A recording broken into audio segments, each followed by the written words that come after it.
기도합니다. 아멘.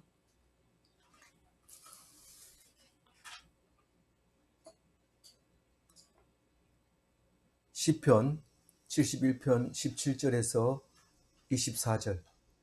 하나님이여 나를 어려서부터 교훈하셨으므로 내가 지금까지 주의 기이한 일들을 전하였나이다. 71편 하반절을 지금 묵상하려고 합니다. 상반절에는 우리가 전해야 할 하나님의 공의에 대해서 얘기를 하고 했었죠. 공의는 우리가 잘 알듯이 어려움을 당한 자를 외면하지 않는 건데, 하나님께서 어려웠고 힘들 때 하나님께서 구원해 주신 이스라엘 백성을 말한 거죠. 그것을 전파하는 거죠. 그래서 제일 먼저 시작은 뭐 그 전부터 있었지만 이집트에서 고난 당하고 있는 사람 이스라엘 백성을 구원해서 크게 환난 당하는 자를 외면하지 않았다 하는 첫 번째 큰 일로 우리가 성경에서 표현하고 있는 것을 알 수 있습니다.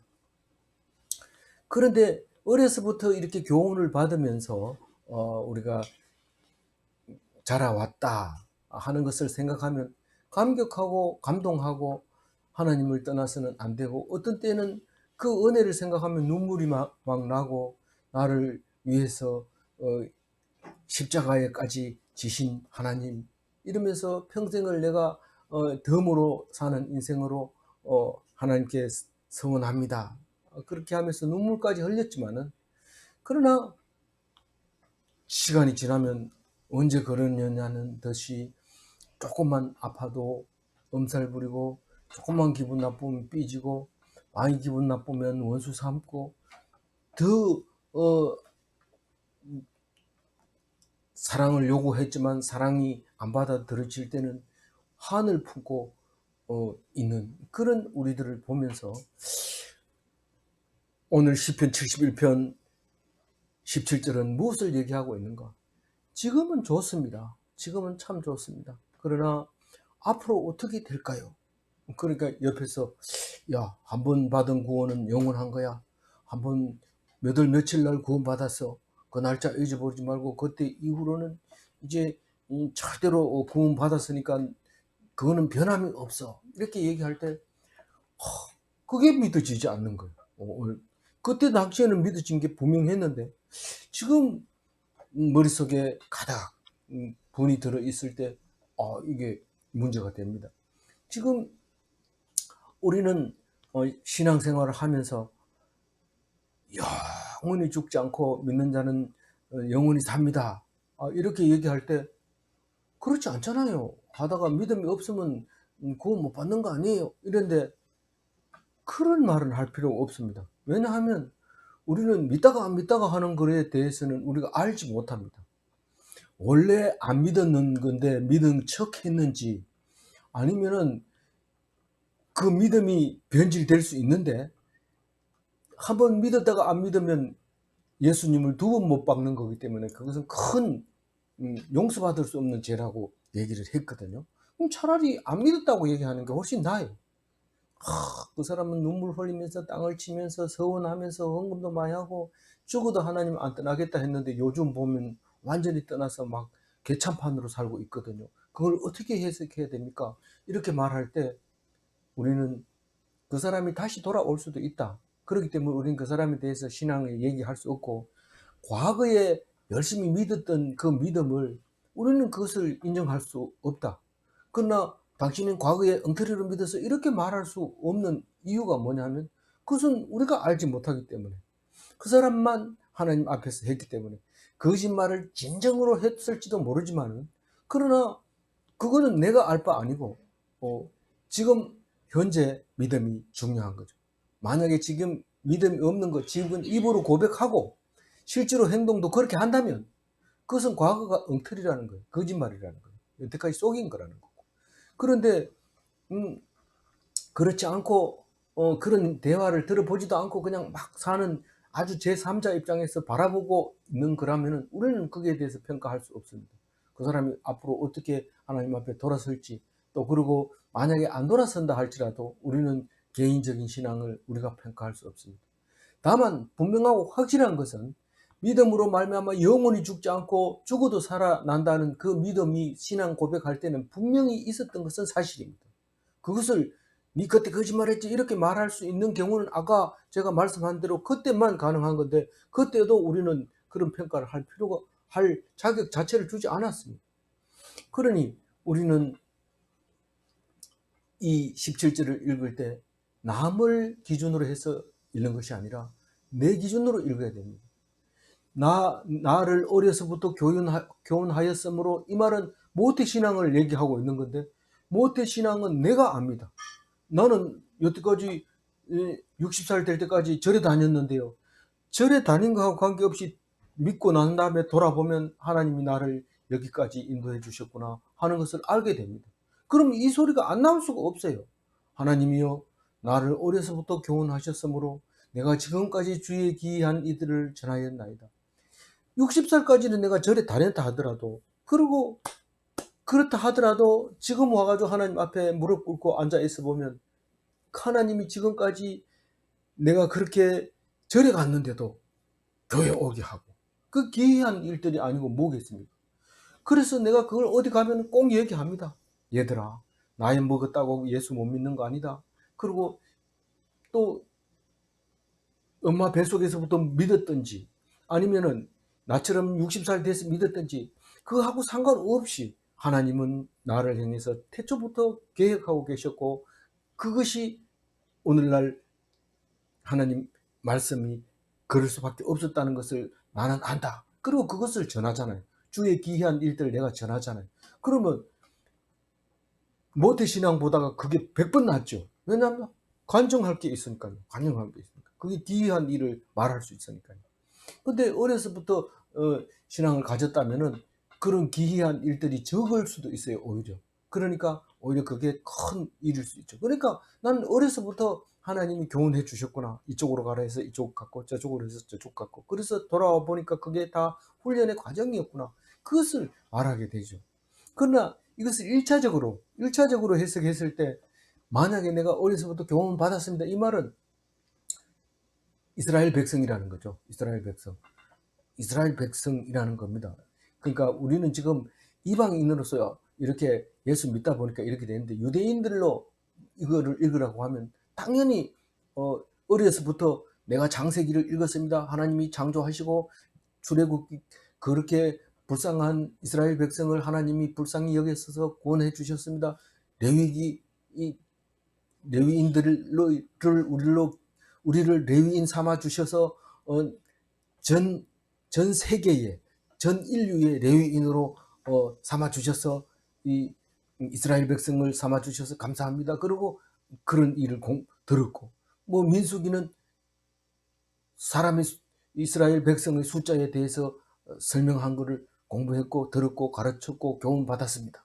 신명기는 모세의 설교 정말 멋있지 않습니까? 이러면서 그 얘기를 지금 어려서부터 교훈하셨으므로 이렇게 들을 수 있어요. 이스라엘 백성 입장에서 시편을 읽으면서, 특히 유대인들이 이것을 읽으면 그렇게 읽을 수 있어요. 그러나 우리는 늦게 전도를 받은 사람도 있고 그렇지만 똑같이 하나님께서 다른 폼으로, 다른 형태로 교훈을 해 주신 거지, 어렸을 때부터 하나님이 계신다는 것을 알았기 때문에 우리가 60살 돼도 하는 거지, 갑자기 뭐 하늘에서 뚝 떨어지는 그런 거 없습니다. 적어도 제 같은 경우에는 고등학교 들어가면서부터 하나님을 믿었지만은, 사실 들어가서 가만 보면 내가 어렸을 때 발등에 오줌 싸고 다닐 때, 그때 우리 누나가 천주교 가가지고 하늘에 계신 우리 아버지 그거 외우는 그것 때문에 밀가루 타오던 거 생각납니다. 그러니까 그게 교회가 좋은 거다, 이런 생각을 가지고 있었던 그 교훈이 나에게 있어서 어려서부터 교훈을 받았던 거예요. 비록 교회에 나가서 정식으로 예배 드린 건 고등학교부터라 하지만 사실 어려서부터 했는 거죠. 그러면 생전에 처음 봤다. 그럼에도 불구하고 그것은 하나님께서 그 환경에서 자라면서 하나님을 믿게 되면 그게 다 하나님이 해주셨다는 것을 알게 된다는 것이죠. 17절에서 너무 기니까 오늘 제 시간에 못 마치겠다 이런 생각이 들지 모르지만 18절 읽어봅니다. 하나님이여 내가 늙어 백발이 될 때에도 나를 버리지 마시며 내가 주의 힘을 후대에 전하고 주의 능력을 장래의 모든 사람에게 전하기까지 나를 버리지 마소서. 그렇게 불안한 거예요. 지금 내가 하나님을 믿는다고 이렇게 막 울기도 하고 이러는데 내가 언제 변할지 몰라요. 내 마음 나도 몰라요. 실제로 그렇습니다. 그래서 기도해야 돼요. 기도해야 되지. 기도 안 하면은 교회는 무슨 교회 이런데 믿음이 성령이 싹 달아나죠. 근데 하나님을 성령이 찾아오면은 그동안 잃었던 그 마음이 녹아지면서 눈물을 또 흘리게 되고 이런데 그래서 꼭 기도해야 되는데 뭐라고 얘기하냐면 내 이 신앙이 늙어서 머리가 허옇게 될 때까지도 나를 버리지 마시며 네가 안 버리면 되지 무슨 아닙니다. 우리는 내가 아무리 노력하려고 믿음을 가지려고 해도 하나님이 안 도와주면 안 됩니다. 그래서 믿음은 선물이라고 하잖아요. 그래서 안 믿으시거든 기도해라. 그런데 그래서 꼭 백발이 될 때까지 해달라는 것은 내가 이성을 잃어서 이 인공호흡기 꼽아놨을 때도 나를 버리지 말라는 거예요. 내가 정신을 바짝 차릴 수 있도록 하나님을 찬송할 수 있도록 그렇게 해달라는 거예요. 그래서 그럼 찬송할 수 있을 때까지. 예, 찬송할 수 있을 때까지. 예, 감사합니다. 그 찬송할 수 있을 때까지 붙들어 주면은 그러면 내가 뭘 할 건데? 내가 뭘 할 건데 네가 그렇게 나를 버리지 말라고 자꾸 기도하니? 내가 물어보겠다. 이러면은 뭐라고 대답해야 됩니까? 후대에게 주의 능력을 장래의 모든 사람에게 전하기까지 이렇게 얘기했으니까 하나님의 능력, 출애굽 능력, 그게 보통 큰 일이라고 얘기를 해요. 출애굽을. 그런 주의 능력으로 그 이집트에서 사람을 꺼내온 그런 것을 앞으로 젊은 사람들에게 내가 전하다가 내가 죽을 수 있도록 호흡이 끝날 때까지 말할 수 있도록 그렇게 버리지 말아주세요. 이런데 장래의 모든 사람에게 전하기까지 이 말은 모든 사람을 어떻게 내가 다 전해줘요? 그럼 죽지 말아야 되는데 네 체면도 좋다. 안 죽는다는 뜻이냐? 이렇게 얘기하면 안 되고 이것은 모든 사람이 다 주의 능력을 알면 안 전해도 됩니다. 그렇게 하다 보니까 호흡이 있을 때까지 계속 전해야 되는 거죠. 그래서 후대에게 전하게 해달라고 기도하고 있습니다. 그러니까 절대로 기도 안 하면은 사람은 변덕이 심해서 안 되는 것이죠. 19절 읽어봅니다. 하나님이여 주의 의가 또한 지극히 높으시이다. 하나님이여 주께서 큰 일을 행하셨사오니 누가 주와 같으리까? 이렇게 생각해 보면 많은 사람들이 신을 의지하고 이신 저신 이렇게 이름도 있고 심지어는 막 이름을 알 수 없는 신 이래가지고 제사를 막 지내는데 니 누구한테 저랬나? 뭐 그냥 뭐 잘 돼 달라고 누구한테? 그냥 했지 이런 사람도 있어요. 근데 그냥 하면 그게 아무 헛짓을 하고 있는 거죠. 근데 하나님은 출애굽 능력 같은 그런 큰 일을 했다는 것을 우리가 전하는 것이 늙어 죽을 때까지 전하는 것이 우리의 신앙입니다. 신앙. 그게 믿음입니다. 그게 신을 믿는 것입니다. 하나님은. 그래서 하나님의 의는 지극히 높으시다 할 때 의가 뭐라고요? 공의인데 공의가 뭐라고요? 째닥한데 째닥하가 뭐라고요? 그게 고난받는 자를 외면하지 않는 게 적은 일입니까? 엄청 큰 일인데 능력이 없어서 그냥 호흡만 좀 더 살게 이렇게 해준 게 아니라 영원히 살도록 그렇게 출애굽했어서 가나안 땅에 넣어서 대대손손 살도록 이렇게 해준 그게 큰 일이죠. 그러니까 주의 공의, 주의 의는 엄청 높은 거예요. 가치가 있는 거예요. 더 이상 높은 데가 없어요. 지극히 높은 거예요. 그 주의 의가. 우리는 주의 의로 말미암아 살고 있죠. 주의 의로 말미암아 우리가 견디고 있죠. 그러니 그게 큰 일이죠. 그게 나중에는 이제 1차 독자는 예수님을 모르지만 우리는 알죠. 큰 일이 예수님으로 말미암아 우리가 구원받았다 하는 그 큰 일을 죽을 때까지 전하겠다. 그것을 하면서 19절, 20절, 21절은 하나님의 공의에 대해서 설명을 하고 있는 거죠. 20절 한번 읽어봅니다. 우리에게 여러 가지 심한 고난을 보이신 주께서 우리를 다시 살리시며 땅 깊은 곳에서 다시 이끌어 올리십니다.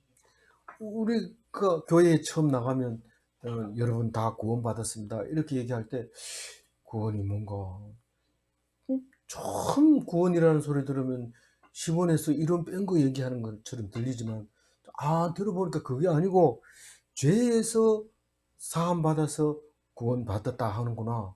그 죄가 뭐나 내가 죄진 거 그때 우리 뭐 훔쳤는 거 그거 얘기하는 거 아닌가. 그게 아니라는 걸 나중에 알게 되죠. 맨 처음에는 그건 줄 알았는데 그게 아니고 그럼 뭐냐. 이제 아담이 지은 죄 때문에 우리는 죽을 수밖에 없는데 그 죄를 예수님이 십자가를 짐으로써 했기 때문에 우리는 그것을 믿기만 하면 죽지 않고 영원히 산다. 그렇게 하니까 우리 죄를 사해서 우리가 죽지 않게 하는 게 구원이구나. 그게 이제 수준이 상당히 높아져 있는 거죠. 그러나 우리가 성경 공부를 그것만 가지고 하다 보면 다 아는 건데 이런데 다 아는 건지 정확하게 모릅니다. 그래서 자꾸 출애굽기를 읽다 보니까 우리가 고난 당하고 있을 때 하나님께서 외면하지 않으시고 우리를 구출해 주셨구나. 근데 그 자세하게 써놓은 그 내용을 보니까 기가 막힌 일이죠. 이렇게 큰 일을 하나님 하셨단 말이가. 그러면서 모세오경 이렇게 두꺼운 책을 날마다 읽었던 1차 독자들을 생각하면서 우리는 그저 먹는 거죠. 예수님이 와가지고 어렸을 때부터 뭐 외우라고 막 이 문장 외우라고 손목에 해주고 목에 매주고 이래 안 하고 뭐 대본에 예수천당 불신지옥 이거 가지고 막 기독교인이라 이러면서 우린 지금 큰 소리 치고 있잖아요. 그런데 오늘 여기서 하나님의 공의에 대해서 19절에 얘기하면서 우리 공의가 뭐냐 이렇게 물으면 구원하는 거다. 구원하는 거다. 죽을 사람을 구원하는 거다. 이러니까 사람들한테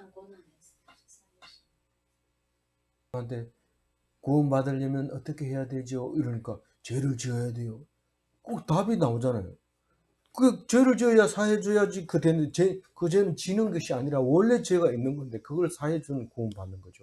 그게 기본인데 우리는 실제로는 죄를 지어서 죽는 거의 구원과 심한 고난에서 하나님이 돌보심으로 말미암아 그 고난에 벗어나는 것을 그게 의래요. 에다카예요. 그게. 그래서 하나님이 의를 행하려면 우리를 어떻게 할까요? 고난 중에 집어넣습니다. 그거 안 넣고 하나님 의를 나타내 주시면 안 됩니까? 안 됩니다. 배부른 상태에서 돈 많은 상태에서 아무 문제 없는 상태에서 결코 하나님의 의를 나타낼 수 없습니다. 그런데 되게 가난한데 또 그 사람한테 물어보면 나는 불쌍하지 않다 뭐 이렇게 하는데 그건 어떻게 된 겁니까? 아무리 부자라도 하나님 앞에 와 내가 왜 현금 1억밖에 없습니까? 다른 사람은 다 10억씩 20억씩 가지고 있는데 이렇게 하면 불쌍한 거죠. 그래서 탁 불쌍하다 그러면 네가 필요한 게 뭔데? 집 사는 사람들처럼 나도 10억짜리 집 사겠습니다. 우리는 부자가 뭐가 부자고 가난한 게 뭐가 가난한지를 성경을 통해서 알고 있어요. 근데 생각을 안 하니까 부자가 교회 안 가면 교회 크게 될 수 있냐? 이러면서 내가 안 가봐라 누구 손해인지 자꾸 이렇게 얘기하는데 그게 아니거든요. 하나님 앞에서 고난당하고 기도하는 사람은 하나님이 탁 들어주시는 건데 엉터리로 기도하는 거는 하나님 다 알죠. 진짜 내가 고난 당할 때 하나님 들어주십니다.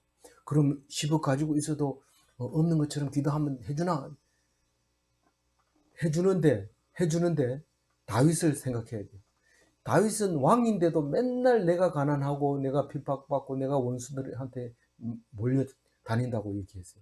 근데 하나님은 다윗이 기도하는 순간 그 순간 바로 응답을 해버리고 문제를 해결해버리기 때문에 왕으로 살 수 있고, 모든 사람이 다윗 같은 신앙, 다윗 같은 왕이 되기를 원합니다. 근데 우리는 다윗의 기도를 보면서 나를 그렇게 무시하다니 이렇게 하다가 기도했는데 기도하면 들어주는데 기도를 안 하는 거예요. 화만 내고 나를 뭘로 아는 거야 막 이렇게 할 때 기도를 안 하니까 그 문제 계속 남아있잖아요. 그럼 나중에는 뭐가 돼요? 한을 품다가 화를 내다가 한이 돼버리고 이래잖아요. 그러면 뭐 그렇게 해도 괜찮은데 니는 화가 나는구나. 그러니까 네가 높은 사람이구나. 네가 왕인가 보지? 그럼 내가 왕 대접해줄게. 그러는 거예요. 그러니까 기도하면 낮아졌던 자존감도 높아지고 모든 문제도 해결되고 그러는 거죠. 그래서 이 20절 얘기 그런 겁니다. 여러 가지 심한 고난을 보이신 주께서, 고난을 주신 주께서가 아니고 보이신 주께서 이런 겁니다. 이게 지금 1차 독자는 우리가 아니니까 잘 모르지만은 우리는 2차 독자로 이걸 딱 보면 뭡니까?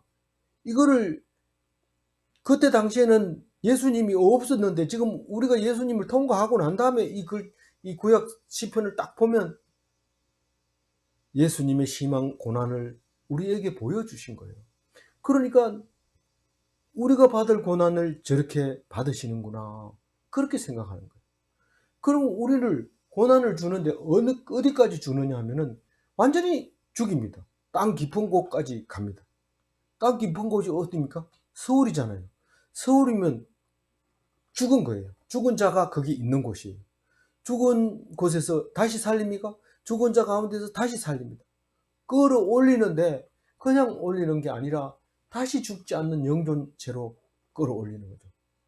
영존하는 완전 부활체로 우리를 다시 살리는 거죠. 그러면 죽지 않는 거예요. 만약에 살렸는데 30년 살다 죽어라 이러면은 살다가 힘들잖아요. 죽을 거를 왜 나를 살려가지고 이런 고생시킵니까? 또 원망할 거예요. 근데 부활체는 안 죽거든. 그러니까 영원한 기쁨으로 살아가는 거죠.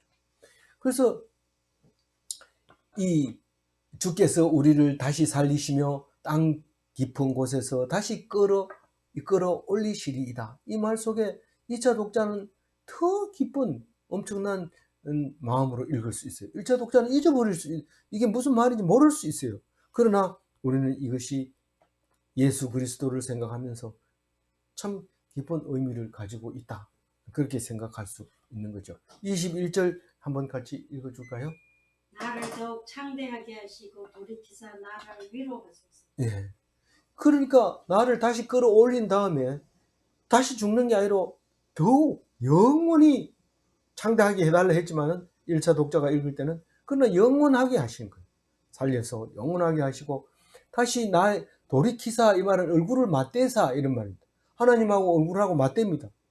그럼 얼마나 위로가 돼. 지금 우리는 하나님을 못 보니까 답답하지요. 하나님 말씀하신다고 했는데 말씀을 보면 분명히 하나님이 계시는데 말씀을 딱 안 읽는 순간 하나님이 있기는 뭐가 있어. 내가 이렇게 생각하죠. 근데 그때 부활체를 입으면 하나님과 얼굴을 마주보게 되고 그게 얼마나 기쁜지 위로가 되는 것입니다. 안 그러면은 그냥 살려놓으면 또 고생하다가 죽어야 되겠네 이러면서 위로가 안 될 수 있지만 영원히 죽지 않는 부활체를 입었을 때 하나님과 마주 앉아서 영원한 낙원에서 누릴 수 있는 것이죠. 그것을 얼굴을 맞대고 약속해 주세요. 이 말이 21절 말로 읽혀져요. 그래서 22절 읽어봅니다. 나의 하나님이여, 내가 또 비파로 주를 찬양하며 주의 성실을 찬양하리라. 이스라엘의 거룩하신 주여, 내가 수금으로 주를 찬양하리이다. 옛날에 이제 심벌주 같은 수금이 있었지만 이 비파는 우리 한국 악기, 중국 악기인 것 같아요. 비파.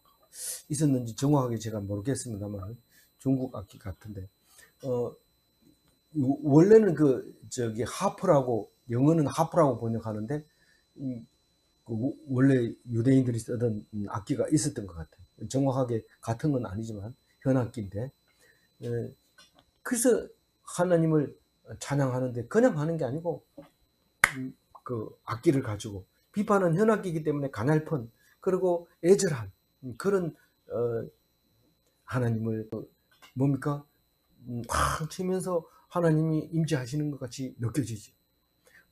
그런 이제 잘못하면 또 이제 이상하게 빠지지만은 그런 하나님 하여튼 악기로 연주하는 것을 좋아하시고 기뻐하시는 거예요. 그래서 성실을 찬양하겠다. 그런데 이 성실이 뭘까요? 우리는 성실이라고 하면은 꾸준하게 하는 걸 성실하게 한다 그래요. 그게 좋은 일인지 나쁜 일이든지 간에. 그런데 하나님은 꾸준하게 할 뿐만 아니라 아주 큰 일, 많은 일을 하시면서도 태초부터 지금도 하고 계시고 영원히 하신다. 그것을 찬양하겠다. 그런 말을 합니다. 그래서 최근에는 여호와 하나님의 성실하심 이래가지고 책을 내는 사람도 있고, 그런데 하나님은 우리가 잠잘 때에도 일하시잖아요. 우리가 숨을 쉬게, 잠자면 숨 쉬게 해주고, 눈동자는 감기지 않게 해주시고, 그렇게 해서 또 자고 일어나면 새 날을 주시고 그러잖아요. 근데 그거를 찬양하는 거죠. 그래서 수금으로 주를 찬양하리다 이 말은, 비파가 참 이렇게 하다가 비파도 팔이 아플 때가 있잖아요. 그러면 좀 쉴 때 심벌저로 꽝 때리면 자다가도 벌떡 일어나고 기뻐가지고 벌떡 일어나고 이렇게 이제 수금으로 노래하는데, 그게 이스라엘의 거룩하신 주여 이런 이 거룩하다는 단어가 구별된 이런 뜻이나 마찬가지로 읽어져야 되죠. 그럼 이스라엘은 다른 거하고 거룩히 구별돼야 돼. 구별되어지는데 어떻게 그럴까요? 다른 사람은 돼지 잡고 뭐 돼지 머리 올려놓고 동 콧구멍에 꼽아놓고 막 절하고 어디다 절하는데 귀신한테 하지. 아이고 너들은 참 이렇게 얘기하죠. 그렇게 우리 이스라엘 백성은 그게 아니고 오직 말씀으로 가지고 얘기를 합니다. 그러니까 뭐 다른 종교하고 비교해 보면 참 말만 거룩한 거지, 예배 시간에 껌 씹고 졸기도 하고 뭐 사탕 달라 이래가지고 그런데 그걸 거룩하다 그러거든. 그게 왜 그럴까요? 말씀이 그렇게 귀하기 때문에, 존귀하기 때문에 우리는 그거를 거룩하다. 그래서 말씀이 그렇게 거룩한 건데 그걸 모르고 무슬림이 갔더니 그렇게 열심히 이 하루 5번이나 기도하는데 야 엄숙하고 가볼만 하더라 이런데 위험합니다. 아주 위험합니다. 무슬림은 자살 폭탄해서라도 많이 죽이면 천국 가는 거고, 기독교는 네가 죽어야 여러 사람 산다. 그래서 네가 십자가를 져야 돼. 이렇게 가르치는데 나는 무슬림으로 갈래요. 이 소리 듣고 그러지 말고 기독교로 남아있는 게 100번 낫습니다. 왜냐하면 하나님이 예수님을 통해서 그게 낫다고 보여줬거든. 무슬림은 가짜입니다. 엉터리입니다. 자기들이 그렇게 살기 싫으니까 만든 거. 그래서 주를 찬양하게 되는 거예요. 그래서 기뻐하는 거죠. 밝은 얼굴로 이렇게. 근데 네가 뭔데 그렇게 하나님께 그 요구를 하느냐, 하나님께 요구하느냐 이렇게 할 때 우리는 젖먹는 어린애처럼 뭘 해줬다고 져달라 합니까? 달라 하는데 그냥 무슨 하나님한테 뭘 했기 때문에 달라 하는 게 아니라 달라 하는 거예요. 그냥 어린애이기 때문에. 내가 백성이 뭘 해야 주시고 자녀는 그냥 옹알이만. 그러니까 하나님과 백성 사이에 그런 관계니까 부끄러워요. 뭐 내가 하나님께 한 게 뭐 있어요. 이렇게 하지 마세요. 그냥 달라고 하세요. 어린아이처럼. 23절 읽어주세요. 내가 주를 찬양할 때에 나의 입술이 기뻐 외치며 주께서 속량하신 내 영혼이 즐거워하리라. 입술로 합니다. 입술로. 찬양을 하는데, 입술로 하는데, 입은 참 두 가지 기능을 하죠. 제일 중요한 것은 먹을 거, 육신을 위해서 사용하고, 하나는 영을 위해서 사용합니다. 영을 위해서 사용 어떻게 해요? 찬양이죠, 찬양. 그래서 예수님은 입으로 들어가는 것이 사람을 더럽게 하는 것이 아니라 나오는 것이 더럽게 한다. 그게 뭐예요? 먹을 때는 뭐 손 안 씻고 먹어도 아무 상관없지만 네 입에서 나오는 게 더러워 이렇게 얘기하죠. 더러워. 디루아 이런데 경상도 사람은 디루아 이런데 그 더럽다는 거죠. 그게 생명을 위해서 음식을 먹는 중요한 기능.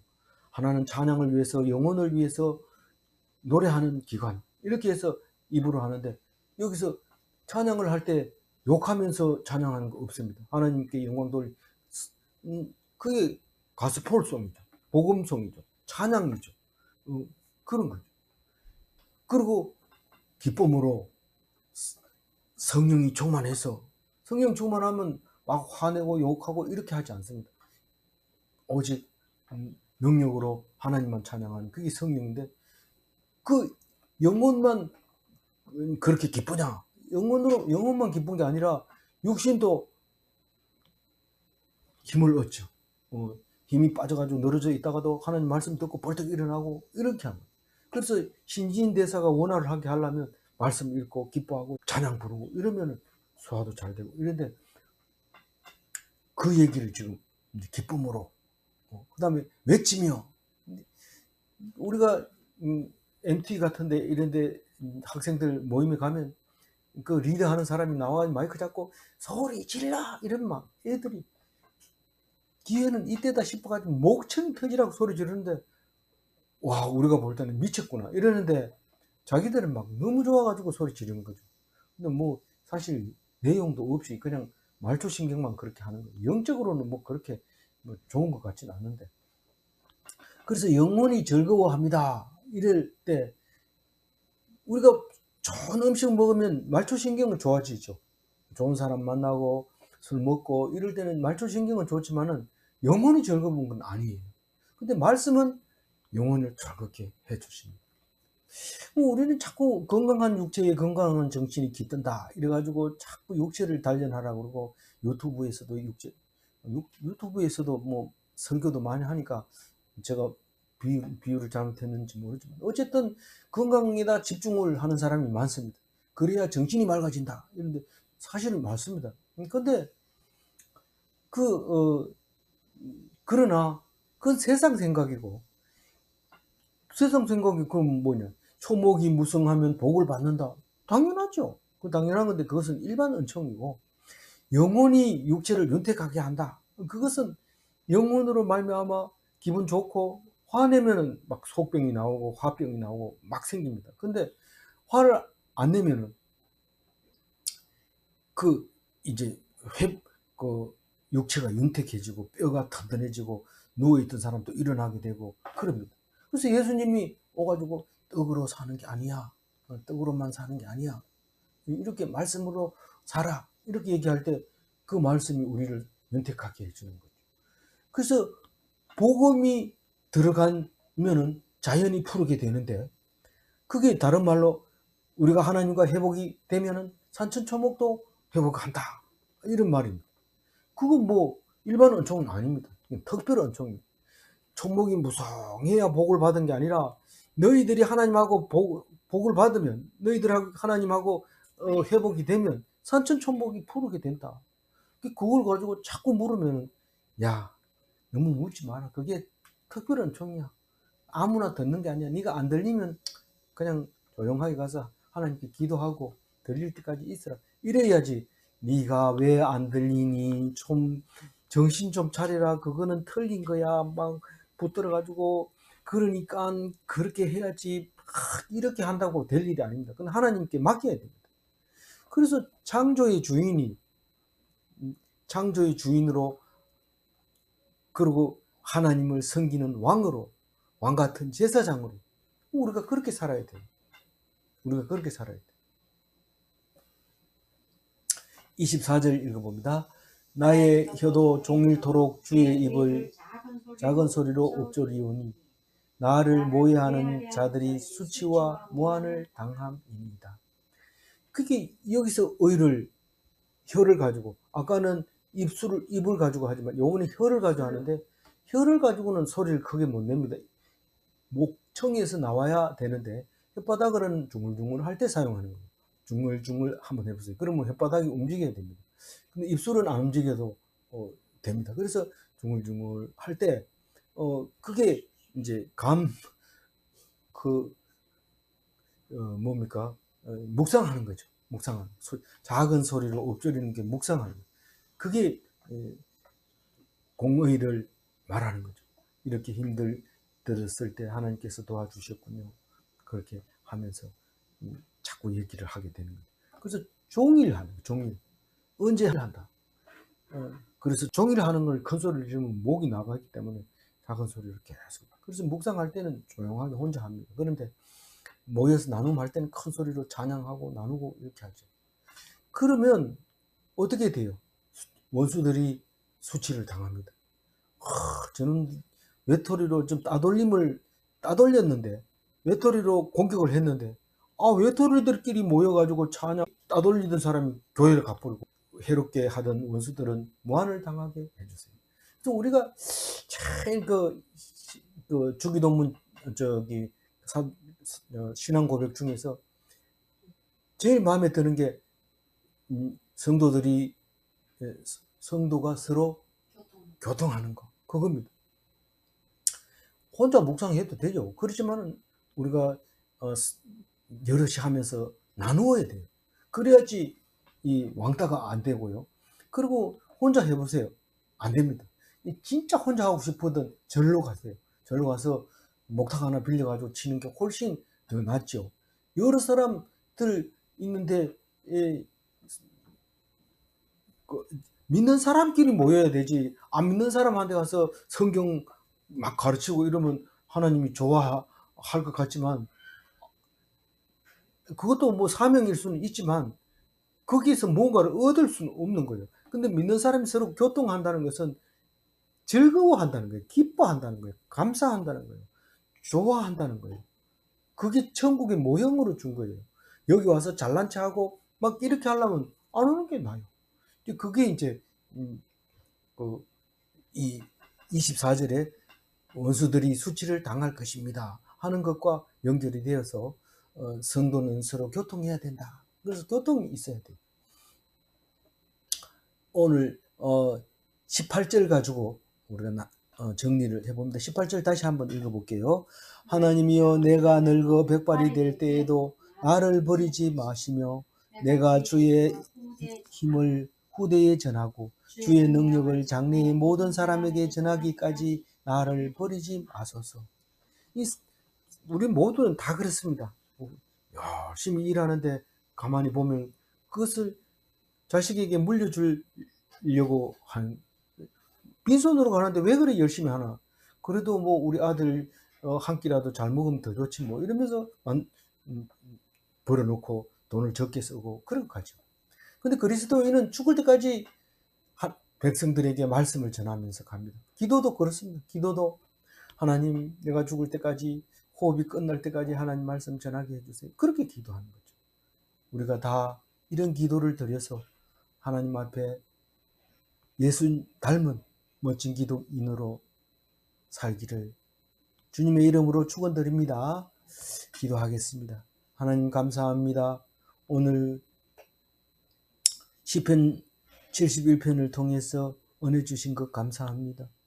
우리가 하나님 앞에 어떻게 살지, 어떻게 살아야 될지 모를 때에 하나님께서 이렇게 살아라고 가르쳐 주시고 분명하게 해 주셨는데도 우리는 혼자 있으면 외롭고 쓸쓸하고 공허하고 무엇을 해야 될지 모르고 친구한테 전화해도 배신당하고 쌩까고 그래서 우리는 하나님을 찾아야 되겠습니다. 하나님 도와주시고 믿는 자들, 참 진리를 아는 자들과 함께 예배드리며 서로 나누며 기뻐하는 참 좋은 시간이 되게 하여 주옵소서.